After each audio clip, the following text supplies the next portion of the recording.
Le 19 mai 2024, l'Iran a été secoué par une tragédie nationale. Le président Ebrahim Raïssi, ainsi que plusieurs hauts responsables du gouvernement iranien, ont perdu la vie dans un accident d'hélicoptère. Pour beaucoup, Raïssi était connu sous le surnom sinistre de Boucher de Téhéran, en référence à son implication présumée dans les exécutions massives de prisonniers politiques à la fin des années 1980. Sa disparition soudaine a divisé le pays. Certains pleuraient un leader conservateur dévoué, d'autres y voyaient peut-être le début d'un changement tant attendu. Plus de liberté, moins de peur, mais une question reste sur toutes les lèvres. Que s'est-il passé avec Jamileh Alamoloda, épouse du président défunt? Elle n'était pas une première dame comme les autres. En Iran, son nom portait du poids. Elle jouissait d'une influence réelle au sein du système politique. Certains allaient même jusqu'à spéculer sur sa capacité à succéder à son mari, devenant potentiellement la première femme présidente du pays. Pourtant, après la mort de Raïssi, elle a soudainement disparu de la scène publique. Où est-elle? Pourquoi son nom a-t-il été effacé du paysage politique iranien? Peut-elle revenir? Dans cette enquête, nous allons explorer ce qu'il est réellement advenu de la femme considérée par beaucoup comme la plus puissante d'Iran. Nous examinerons ses déclarations publiques les plus marquantes, les raisons pour lesquelles ses alliés politiques ont pu se retourner contre elle et comment son passé familial et idéologique la liait intimement au rouage du pouvoir iranien. Pour comprendre l'ascension fulgurante de Jamileh Alamoloda, il faut remonter dans le passé. L'histoire politique des femmes en Iran n'a pas toujours été synonyme d'effacement. Avant la révolution islamique de 1979, l'Iran était une monarchie dirigée par le Shah Mohammad Reza Pahlavi. À ses côtés, la reine Farah Pahlavi, couronnée officiellement Shahbanou, fut la première femme dans l'histoire moderne du pays à porter ce titre. Elle n'était pas une figure purement symbolique. Farah œuvra à la promotion de l'art, créa des musées, soutint l'éducation et porta haut la place des femmes dans la société. C'était l'âge d'or d'une certaine modernité iranienne, la culture, le cinéma, la mode et une forme de liberté prospéraient. Mais cette modernité avait un prix. Tandis que l'élite vivait dans le luxe, une grande partie de la population luttait contre la pauvreté et l'injustice sociale. Les palais, les bijoux, les réceptions somptueuses devenaient les symboles d'une déconnexion profonde avec le peuple. En 1979, cette colère populaire explosa. La révolution islamique mit fin à la monarchie. Le Shah et la reine furent contraints à l'exil et l'Iran se transforma en république islamique. À partir de là, tout changea, surtout pour les femmes. Le nouveau régime, aux mains d'un clergé conservateur, imposa une vision stricte. La place de la femme était désormais au foyer. Les épouses des dirigeants iraniens restaient hors du champ médiatique, invisibles, voilées de la tête aux pieds dans leur chador noir. Aucune d'elles ne s'exprimait publiquement, ne participait à des débats ou à des actions politiques. Pendant des décennies, ce silence semblait absolu, jusqu'en 2021. Lorsqu'Ebrahim Raïssi accéda à la présidence, peu s'attendaient à une rupture.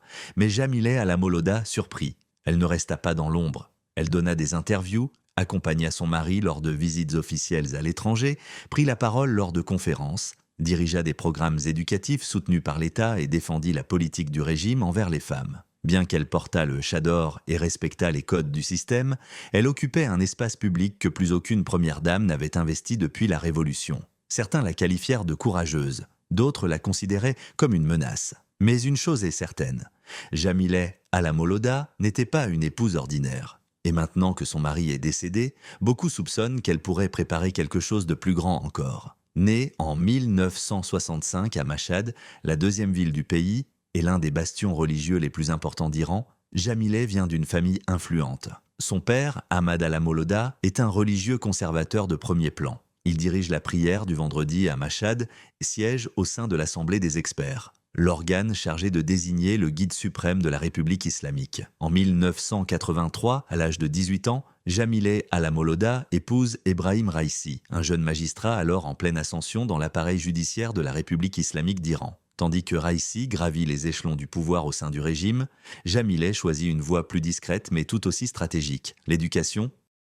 Elle obtient un doctorat en philosophie de l'éducation à l'université Tarbiat Modarres en 2001. Par la suite, elle rejoint l'université Shahid Beheshti en tant que professeure au sein de la faculté de leadership et de développement éducatif. Elle y dispense des cours sur la philosophie de l'enseignement supérieur, la méthodologie pédagogique, l'anthropologie islamique et les fondements théoriques de l'éducation. Ses étudiants la décrivent comme une femme brillante, exigeante et dotée d'une réflexion profonde. Mais l'enseignement ne suffit pas à combler ses ambitions. En 2013, elle fonde l'Institut de recherche en sciences fondamentales et technologies, également basé à l'université Shahid Beheshti. La mission affichée de cet institut est claire: développer des politiques scientifiques et technologiques ancrées dans une vision islamique et philosophique du savoir, en articulant foi et recherche académique. En mars 2020, Jamileh Al-Moloda est nommé secrétaire du Conseil de transformation et d'innovation du système éducatif iranien, un organe placé sous l'autorité du Conseil suprême de la Révolution culturelle, l'un des centres idéologiques les plus influents du pays. À partir de cette période, son nom commence à apparaître dans de nombreuses nominations officielles, souvent en lien avec la refonte des politiques éducatives et culturelles. En mai 2023, elle franchit une nouvelle étape. Elle intègre le comité exécutif chargé du recrutement des professeurs à l'université de Téhéran, une responsabilité majeure qui renforce encore davantage sa stature intellectuelle et politique. Il devient alors évident que Jamileh n'est pas seulement une professeure. Elle est une actrice majeure du paysage idéologique iranien, particulièrement dans les domaines de l'éducation, des valeurs sociales et de la stratégie culturelle, des piliers centraux dans la construction de l'identité de la République islamique. Pour comprendre ce que Jamileh Al-Moloda est devenue après la mort de son époux, il est nécessaire de revenir sur le rôle déterminant qu'a joué Ebrahim Raïssi dans sa trajectoire publique. Son ascension fulgurante vers la présidence, soutenue par les courants conservateurs les plus rigides du régime, a façonné l'espace dans lequel son épouse a pu exercer son influence, à la fois visible et subtile. Souhaitez-vous que je poursuive avec le récit de ce qui s'est passé après la mort de Raïssi ? Ebrahim Raïssi est né en 1960 à Mashhad, ville sainte du nord-est de l'Iran, également ville natale de son épouse Jamileh Al-Moloda. Il perd son père à l'âge de 5 ans, un événement marquant qui semble avoir contribué à sa forte orientation religieuse dès l'enfance. Très jeune, il s'engage dans l'étude du fiqh, jurisprudence islamique, et du droit religieux au sein des Hawza, les écoles religieuses chiites. Adolescent, il participe activement à la révolution islamique contre le régime du Shah Mohammad Reza Pahlavi. Après la fondation de la République islamique en 1979, Raïssi s'intègre rapidement au système judiciaire. À seulement 20 ans, il est nommé procureur de Karaj, une ville proche de Téhéran. Très vite, il se fait remarquer non pas pour sa clémence, mais pour la sévérité de ses décisions judiciaires. L'année 1988 marque un tournant sombre dans sa carrière. À la fin de la guerre Iran-Irak, le régime décide en secret d'exécuter plusieurs milliers de prisonniers politiques, principalement des membres du groupe d'opposition des Moudjahidines du peuple. Ebrahim Raïssi fait alors partie d'une commission spéciale composée de 4 hommes, surnommée plus tard par les opposants iraniens la Commission de la mort. Cette commission aurait ordonné l'exécution de prisonniers déjà jugés, dont certains avaient presque terminé leur peine. Cette implication lui vaudra plus tard le surnom de boucher de Téhéran dans certains milieux iraniens et au sein d'organisations de défense des droits humains. Au fil des décennies, Raïssi devient l'un des magistrats les plus puissants du pays. Connu pour son soutien aux exécutions publiques, à la répression des mouvements de protestation et à l'arrestation des militants des droits civiques, il incarne une figure centrale de la ligne dure du régime. Les manifestations, notamment celles menées par des femmes, des jeunes et des minorités, sont souvent brutalement réprimées sous sa supervision. En 2021, il se présente à l'élection présidentielle et remporte le scrutin. Cependant, la légitimité de cette victoire est contestée. Plusieurs candidats sérieux sont disqualifiés par le Conseil des gardiens et une large partie de la population boycotte le vote. Malgré tout, Raïssi est déclaré président avec 62% des voix. À son investiture, il promet de lutter contre la corruption et d'améliorer les conditions de vie des plus démunis. Mais très vite, les prix des produits de première nécessité explosent et les manifestations sociales se multiplient. La contestation atteint son apogée en septembre 2022 avec la mort de Mahsa Amini, une jeune femme kurde de 22 ans arrêtée pour avoir mal porté son voile. Sa mort, survenue en détention, soulève une vague de protestations inédites à travers tout le pays. La réponse du pouvoir est d'une brutalité extrême.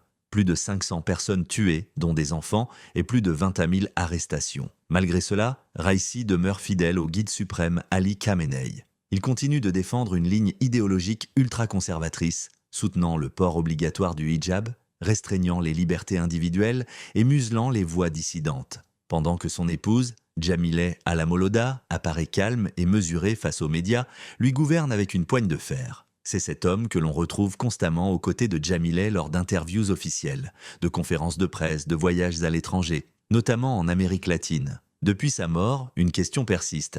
Partageait-elle réellement ses convictions ? Ou bien était-elle une figure plus complexe que ce que le grand public imaginait ? L'arrivée d'Ebrahim Raïssi au pouvoir en août 2021 marque un retour aux valeurs les plus strictes du régime. Jusque-là, les premières dames iraniennes étaient invisibles. On ne les voyait pas, elles ne répondaient pas aux interviews, ne faisaient pas de déplacements publics, et la plupart des Iraniens ignoraient jusqu'à leur nom. Mais Jamileh Al-Moloda bouleverse ces conventions. D'apparence, elle incarne parfaitement le modèle de la femme pieuse. Toujours vêtue du chador noir, ce long voile couvrant tout le corps, elle parle doucement, avec retenue. Pourtant, derrière cette image traditionnelle se cache une femme active, présente sur la scène internationale. Elle accompagne son mari dans de nombreuses visites d'État, donne des interviews à des chaînes étrangères, y compris aux médias américains et vénézuéliens, prend la parole dans des conférences, rencontre des responsables politiques et organise des événements à portée diplomatique. Jamileh Al-Moloda n'est donc pas une première dame comme les autres. Elle a su se construire une présence publique sans précédent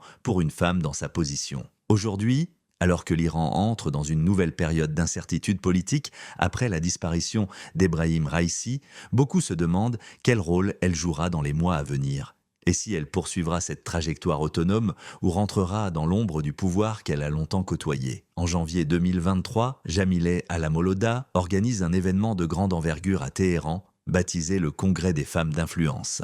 Cette initiative, portée entièrement par elle, a rassemblé les épouses de dirigeants venus de plusieurs pays. Le ministre des Affaires étrangères iranien a confirmé que Jamileh avait personnellement supervisé l'ensemble du projet. Lors de ce congrès, elle a pris la parole pour évoquer le rôle des femmes dans l'islam, la défense des lois iraniennes et s'est présentée comme une dirigeante culturelle. Elle a notamment déclaré que l'épouse de l'ayatollah Khomeini, restée silencieuse mais fidèle durant les années d'exil et d'emprisonnement de son mari, incarnait selon elle la véritable image de la première dame. Certains ont vu dans cette déclaration une tentative de séduire les conservateurs tout en se construisant une image propre. Mais l'influence de Jamileh ne se limite pas à la sphère publique. D'après plusieurs sources internes à la présidence iranienne, elle aurait personnellement conduit des entretiens avec des candidats ministériels, les interrogeant sur leur position et suggérant des nominations. Elle aurait même recommandé un candidat pour le poste de ministre de l'Éducation, malgré le manque d'expérience de celui-ci. Le Parlement a finalement rejeté cette nomination,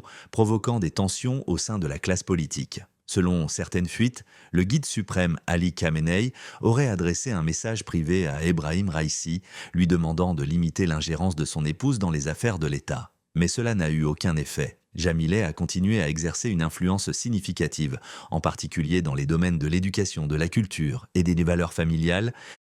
Elle entretient également des liens étroits avec certains membres influents du clan Raïssi. Son gendre et le frère cadet de son mari, tous deux bien implantés dans les cercles économiques du pays, forment avec elle un noyau de confiance autour du président. Dans une société où l'on attend des femmes qu'elles demeurent discrètes, Jamileh agit à contre-courant, sans élever la voix, sans défier frontalement le pouvoir, mais en gravissant les échelons de l'influence de manière méthodique. Aujourd'hui, avec la disparition d'Ebrahim Raïssi, une question se pose. Cette influence survivra-t-elle à son époux ou se renforcera-t-elle encore davantage? Elle est aussi une personnalité politique aguerrie, qui s'exprime librement, quitte à heurter. En juin 2023, lors d'un déplacement au Venezuela, elle accorde une interview remarquée qui provoque un tollé jusque dans les rangs conservateurs en Iran. Elle y déclare « Pourquoi les femmes devraient-elles apprendre, travailler ou vivre comme des hommes ?» Selon elle, cette assimilation à un modèle masculin constitue une forme de violence symbolique. Pour Jamileh, encourager les femmes à se comporter comme des hommes,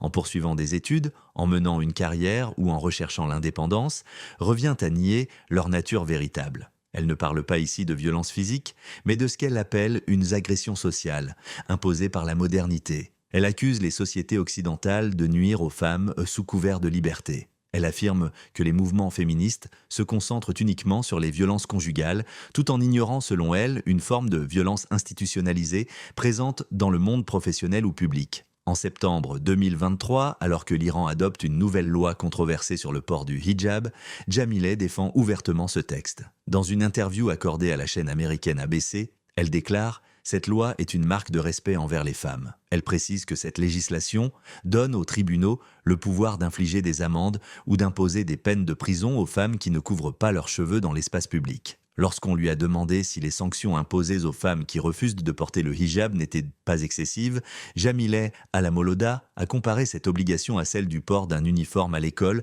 ou dans certaines entreprises occidentales. Selon elle, le voile islamique n'est plus seulement une tradition.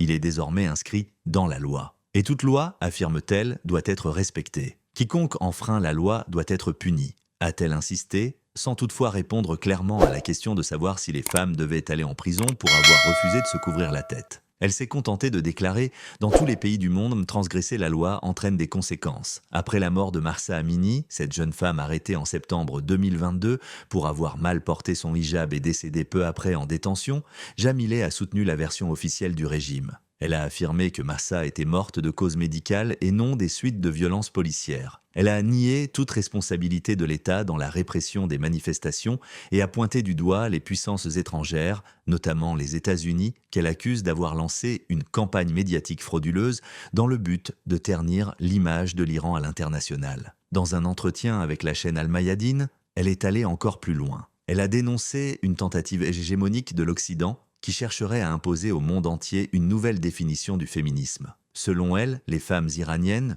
ou d'ailleurs qui refusent dans cette vision, se voient punies non pas par la force, mais par le silence et l'invisibilisation médiatique. À ses yeux, la véritable force des femmes réside dans leur rôle de mère, de gardienne des traditions et de soutien à leur mari. Jamilet s'est dite fière des femmes palestiniennes, libanaises et iraniennes qui, selon elle, élèvent leurs fils pour devenir des résistants. Elle qualifie cela de résistance culturelle. Pour certains, elle incarne une voix audacieuse face au discours occidental dominant. Pour d'autres, elle n'est que le visage féminin d'un système qui opprime, emprisonne et parfois tue les siens, en particulier les femmes. Mais une chose est certaine, Jamilet Alamoloda ne recule pas devant la controverse. Même lorsque la moitié du monde rejette ses propos, elle continue de les exprimer.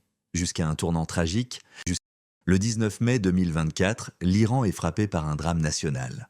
Le président Ebrahim Raïssi meurt dans un accident d'hélicoptère alors qu'il rentrait d'une visite officielle près de la frontière azerbaïdjanaise. L'appareil s'est écrasé dans une zone montagneuse embrumée de la province de l'Azerbaïdjan oriental. Le ministre des Affaires étrangères, Hossein Amir Abdollahian, le gouverneur régional et plusieurs hauts responsables périssent également. Le pays entre en deuil. Les rues se couvrent de bannières noires, les funérailles d'État sont organisées. Sur toutes les images officielles, Jamilet apparaît vêtue de noir, droite, digne, silencieuse, mais après ces cérémonies, elle disparaît des radars. Pour une femme qui, jusqu'alors, multipliait les apparitions publiques, donnait des interviews, participait à des événements officiels et accompagnait son mari à l'étranger, ce silence soudain intrigue. Aucun discours, aucun message sur les réseaux sociaux, aucune apparition médiatique. Et pourtant, elle non continue de circuler. Certains médias iraniens, y compris le quotidien réformateur Amian, commencent à évoquer une possibilité inattendue. Jamilet Alamoloda pourrait-elle un jour briguer la présidence iranienne? La question, autrefois impensable, circule désormais dans certains cercles conservateurs les plus durs du régime, ceux qui restent de fidèles à la ligne idéologique de son défunt mari, l'ancien président Ebrahim Raïssi. Jamilet, déjà bien connue du grand public, bénéficie d'un réseau d'alliés loyaux. Elle est issue d'une famille religieuse influente. Et elle-même est perçue comme une figure intellectuelle et spirituelle dans les milieux chiites traditionnels. Mais chez plusieurs femmes conservatrices, elle suscite une forme d'espoir discret, presque inaudible. Sur le plan juridique, rien ne l'empêche de se présenter. La constitution iranienne ne prohibe pas l'accès des femmes à la fonction présidentielle. Pourtant, en plus de 40 ans, le Conseil des gardiens, l'organe qui valide toutes les candidatures, n'a jamais autorisé une seule femme à participer à l'élection présidentielle. Pas une seule. Lorsque des rumeurs sur une potentielle candidature de Jamilet Alamoloda ont commencé à circuler, les regards se sont immédiatement tournés vers une seule figure, le guide suprême Ali Khamenei. C'est à ce niveau que l'affaire semble s'être arrêtée. Selon plusieurs sources proches du pouvoir, même avant la mort de Raïssi, Khamenei se serait inquiété de l'influence croissante de Jamilet. Elle multipliait les interviews, participait à des réunions avec des ministres et certains affirmaient qu'elle avait même suggéré le nom d'un candidat au poste de ministre de l'Éducation. Une rumeur tenace prétend que le guide suprême aurait dit personnellement à Raïssi « Contrôle ta femme ». Aujourd'hui, avec la disparition de Raïssi dans l'accident d'hélicoptère du 19 mai 2024, Jamilet a aussi perdu son principal bouclier politique. Et les conséquences ne se sont pas fait attendre. Quelques semaines après la mort de son mari, le Conseil suprême de la Révolution culturelle l'a discrètement évincée de son poste de présidente du Conseil national de l'éducation. Fonction qu'elle occupait depuis 2020, aucune explication n'a été fournie, aucun communiqué officiel, pas même un message d'adieu. Elle a été remplacée par un homme. Pour de nombreux observateurs, ce limogeage silencieux était un message clair, votre temps est révolu. Dans un pays où les femmes sont systématiquement écartées du pouvoir depuis des décennies, le simple fait que son nom ait été évoqué comme une candidate potentielle à la présidence représente déjà un séisme politique. Mais à la fin, Jamilé n'a pas franchi le pas. Lorsque le Conseil des gardiens a publié la liste des candidats autorisés à se présenter à l'élection présidentielle anticipée, son nom ne figurait pas. À sa place, c'est un homme très différent qui a été choisi par le peuple iranien, Massoud Pezeshkian,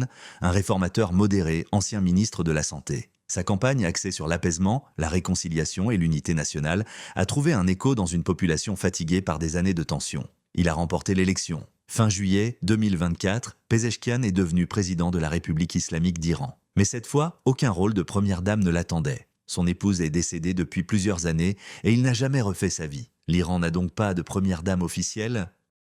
L'ère d'une première dame puissante et médiatique, comme Jamilé Alamoloda semblait vouloir l'incarner, ne verra peut-être jamais le jour. Mais une nouvelle figure commence à émerger discrètement dans l'espace public, la fille du président Pezeshkian. Jeune, instruite, élégante, certains médias l'ont surnommée la fille aînée de la nation. Dans un pays où la visibilité des femmes reste extrêmement limitée, cette apparition est déjà en soi un signal. Pour l'heure, elle ne détient aucun rôle officiel. Et le rêve d'une première dame influente, capable de peser sur les décisions, s'estompe doucement, comme l'ombre d'une ambition inachevée. Jamilé Alamoloda, elle, s'est retirée dans le silence, peut-être contrainte, peut-être résignée. Mais son passage aura marqué une rupture, aussi brève soit-elle, dans le récit figé du pouvoir au féminin en Iran. Même si Jamilé Alamoloda devenait un jour présidente de la République islamique d'Iran, cela resterait un moment historique. La première femme à diriger ce régime fondé sur une interprétation conservatrice de la charia, ce serait un symbole puissant, un véritable séisme politique dans un paysage dominé par les hommes depuis plus de 4 décennies. Mais soyons honnêtes, cela changerait-il réellement quelque chose? Jamilé n'est pas une révolutionnaire. Elle a toujours défendu les lois sur le port obligatoire du hijab, les sanctions sévères à l'encontre des femmes mal voilées et la répression de toute forme de contestation. Elle a soutenu, avec fermeté, le système autoritaire de son mari, Ebrahim Raïssi. Mais il est peu probable qu'elle brise les chaînes du système en lui-même. Les lois demeureraient. La peur continuerait de planer. Le silence, notamment celui imposé aux femmes, resterait une réalité tangible. Et pourtant, son parcours soulève une question fondamentale. Jamilé Alamoloda pourrait-elle encore devenir la prochaine présidente de l'Iran? Et si cela devait arriver, quel genre de pays choisirait-elle de gouverner? Serait-ce dans la continuité d'un régime dur ou oserait-elle une inflexion, même minime, vers un assouplissement? Et vous, qu'en pensez-vous? L'Iran est-il prêt pour une femme à la tête de l'État? Jamilé pourrait-elle incarner un véritable changement ou ne serait-elle qu'un nouveau visage pour perpétuer les structures du pouvoir actuel? Dites-le nous en commentaire. Et si cette analyse vous a intéressé, n'oubliez pas de liker cette vidéo et de vous abonner à la chaîne. Merci infiniment pour votre soutien et à très bientôt.